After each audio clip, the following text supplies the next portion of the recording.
ಒಬ್ಬ ಕಲಾವಿದ ದುರಸ್ಥ ಯಾವುದೇ ಮನುಷ್ಯ ಬದುಕಿನ ಆರಂಭ ಮಾಡುವಾಗ ಅವನ ವಿಳಾಸವನ್ನು ಜೊತೆಲಿ ಕೊಂಡೊಯ್ಯಬೇಕು. ವಿಳಾಸ ಯಾಕೆ ಬೇಕು ಅಂದರೆ, ಸುದೀರ್ಘ ಪಯಣದ ಜೀವನದ ಹಾದಿಯಲ್ಲಿ ಎಲ್ಲೋ ಒಂದು ಕಡೆ ವಿಳಾಸ ಕಳೆದೋದ್ರೆ ವಾಪಸ್ ಬರೋದು ಕಷ್ಟ. ವಿಳಾಸ ತುಂಬ ಎಚ್ಚರಿಕೆಯಿಂದ ಕಾಯ್ಕೋಬೇಕು. ಎಚ್ಚರಿಕೆಯಿಂದ ಕಾಯ್ಕೊಂಡಂಥ ಒಬ್ಬ ವ್ಯಕ್ತಿ ಮಾತ್ರ ತನ್ನ ಸಂಪೂರ್ಣ ಪಯಣದ ಆನಂದವನ್ನು, ಅದರ ಸೊಗಸನ್ನು, ಅದರ ಅನುಭವವನ್ನು ತನ್ನ ನೆಲೆಗೆ ಬಂದು ಇಡೀ ಅನುಭವವನ್ನು ಅನುಭಾವಿಕ ನೆಲೆಯಲ್ಲಿ ಅದನ್ನು ಆನಂದಿಸಕ್ಕೆ ಪ್ರೇರಣೆ ಮಾಡ್ತಾರೆ. ಇಂಥ ಅನುಭಾವಿಕ ನೆಲೆಯೇ ಮುಂದಿನ ತಲೆಮಾರಿಗೆ ಒಂದು ಮಾರ್ಗದರ್ಶಿಯಾಗಿದೆ. ಅನುಭವ ಬೇರೆ, ಅನುಭವ ಬೇರೆ. ತುಂಬ ಜನ ಅನುಭವವನ್ನು ನಂಬಿದ್ದಾರೆ. ಅನುಭವ ಯಾಕೆ ಬೇಕು ಅಂದರೆ, ಬಹುಶಃ ಬದುಕನ್ನು ನಡೆಸೋದಕ್ಕೆ ಒಂದು ತಿಳುವಳಿಕೆ, ಅರಿವು. ಆದರೆ ಈ ಅನುಭವಕ್ಕೆ ಬೇಕಾಗುವ ಎಲ್ಲ ಸಾಮಗ್ರಿಗಳು ಯಾವುದು ಅಂದರೆ ಬದುಕಿಗೆ ಅರಿವು ಮತ್ತು ಎಚ್ಚರ, ಅವೇರ್ ಅಂಡ್ ಅವೇಕ್ ಅನ್ನುವಂಥ ಎರಡು ಶಬ್ದ ಇದೆ.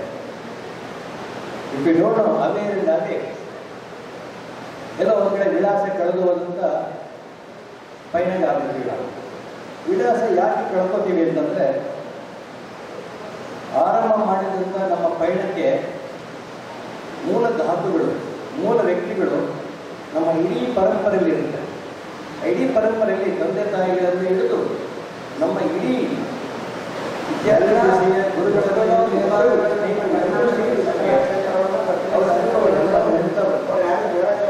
ಅದರಲ್ಲಿ ಮುಖ್ಯವಾಗಿ ನಾವು ಗಮನಿಸಬೇಕಾಗಿರೋದು ಏನಂತಂದರೆ, ಈ ಸುದೀರ್ಘ ಪಯಣಗಳನ್ನು ಸಿಗೋದು ಏನು ಮಾಡಬೇಕು, ಏನು ಮಾಡಬಾರ್ದು, ಏನು ಮಾಡಬೇಕು ಏನು ಮಾಡಬಾರ್ದು ಇದನ್ನ ಕೇವಲ ಅನುಭವ ನಿರೀಕ್ಷೆ ಮಾಡಿ ಕೇವಲ ಅನುಭವದಿಂದ ಅನುಭವ ಹೋಗ್ತಾ ಇವತ್ತು ಏನು ಮಾಡಬೇಕು ಅನ್ನೋದನ್ನು ಹೇಳ್ಕೊಟ್ಟಂಥ ವ್ಯಕ್ತಿಗಳ ಜೊತೆಗೆ ಮಾತ್ರ ಅವರ ಸಾಹಚರ್ಯ ಇರುತ್ತೆ ಹೊರತು ಏನು ಮಾಡಬಾರದು ಅನ್ನೋದನ್ನು ಕೂಡ ಹೇಳ್ಕೊಡುವಂಥ ವ್ಯಕ್ತಿಗಳನ್ನು ನಾವು ಗಮನಿಸಿದ್ದೇವೆ. ಬಹಳ ಮುಖ್ಯವಾಗಿ ಅಂದಾನಿ ಅವರ ಸುದೀರ್ಘ ಪಯಣದಲ್ಲಿ ಈ ಎಚ್ಚರಗಳನ್ನು ತಮ್ಮ ಜೀವನದಲ್ಲಿ ಅಳವಡಿಸ್ಕೊತಾ ಬಂದಿದ್ದಾರೆ ಅಂತ ನನಗೆ ಅನಿಸುತ್ತೆ. ಯಾಕೆಂದರೆ ಒಬ್ಬ ಮನುಷ್ಯ ಸಹಜವಾಗಿ ಬದುಕುವಾಗ ಇಂಥ ಎಡವಟ್ಟುಗಳ ಏನು ಮಾಡಬೇಕು, ಏನು ಮಾಡಬಾರದು, ಹೇಗೆ ಮಾಡಬೇಕು, ಎಷ್ಟು ಮಾಡಬೇಕು, ಯಾಕೆ ಮಾಡಬೇಕು, ಇಂಥ ಮುಖ್ಯ ಪ್ರಶ್ನೆಗಳನ್ನು ಅಂದಾನಿಯವರು ತಮ್ಮ ವಿದ್ಯಾರ್ಥಿಗಳಿಗೆ ನಿಧಾನವಾಗಿ ಕಲಿಸಿದ್ದಾರೆ ಅಂತ ನಾನು ಭಾವಿಸ್ತೇನೆ. ನಿಧಾನವಾಗಿ ಅನ್ನೋಂಥ ಮಾತನ್ನು ನಾನು ಯಾಕೆ ಹೇಳಿದೆ ಅಂದರೆ, ಇಡೀ ಇವತ್ತಿನ ಕಂಟೆಂಪರರಿ ಅನ್ನೋ ಶಬ್ದ ನಮಗೆ ಹೆಚ್ಚು ಪರಿಚಯ. ಆಧುನಿಕ ಕಾಲದ ಈ ವೇಗದ ಬದುಕಿನ ಜೀವನದ ಘಟ್ಟದಲ್ಲಿ ನಾವು ಕಲಿಯೋದು ಏನಂತಂದರೆ, ಸಾವಧಾನದ ಒಂದು ಮನಸ್ಥಿತಿಯನ್ನು ನಮ್ಮ ದೃಶ್ಯಕಲೆ ನಮಗೆ ಕಲಿಸುತ್ತೆ.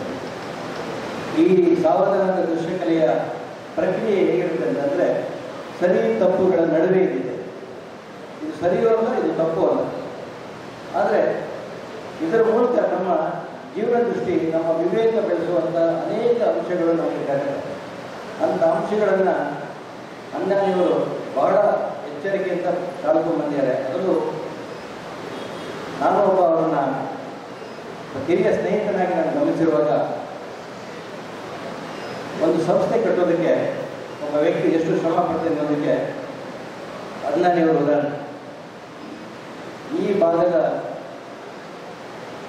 ರೈತಾಪಿ ಜನಗಳು, ಬಡವರು, ಸಾಮಾನ್ಯ ವ್ಯಕ್ತಿಗಳ ಜೊತೆಗೆ ಅವರು ಆ ವೇದಿಕೆಯನ್ನು ಕಟ್ಟಿದಂಥ ಕ್ರಮ ಮತ್ತು ಕರ್ನಾಟಕದ ಲಲಿತಕಲಾ ಅಕಾಡೆಮಿಯ ಜವಾಬ್ದಾರಿಯನ್ನು ತಗೊಂಡು, ಕೇಂದ್ರ ಲಲಿತಕಲಾ ಅಕಾಡೆಮಿಯ ಜವಾಬ್ದಾರಿಯನ್ನು ತಗೊಂಡು ಅವರು ನಿರ್ವಹಿಸಿದ ರೀತಿ, ಒಂದು ರೀತಿ ಅವರು ಈ ಭಾಗದ ವ್ಯಾಮೋಹಿ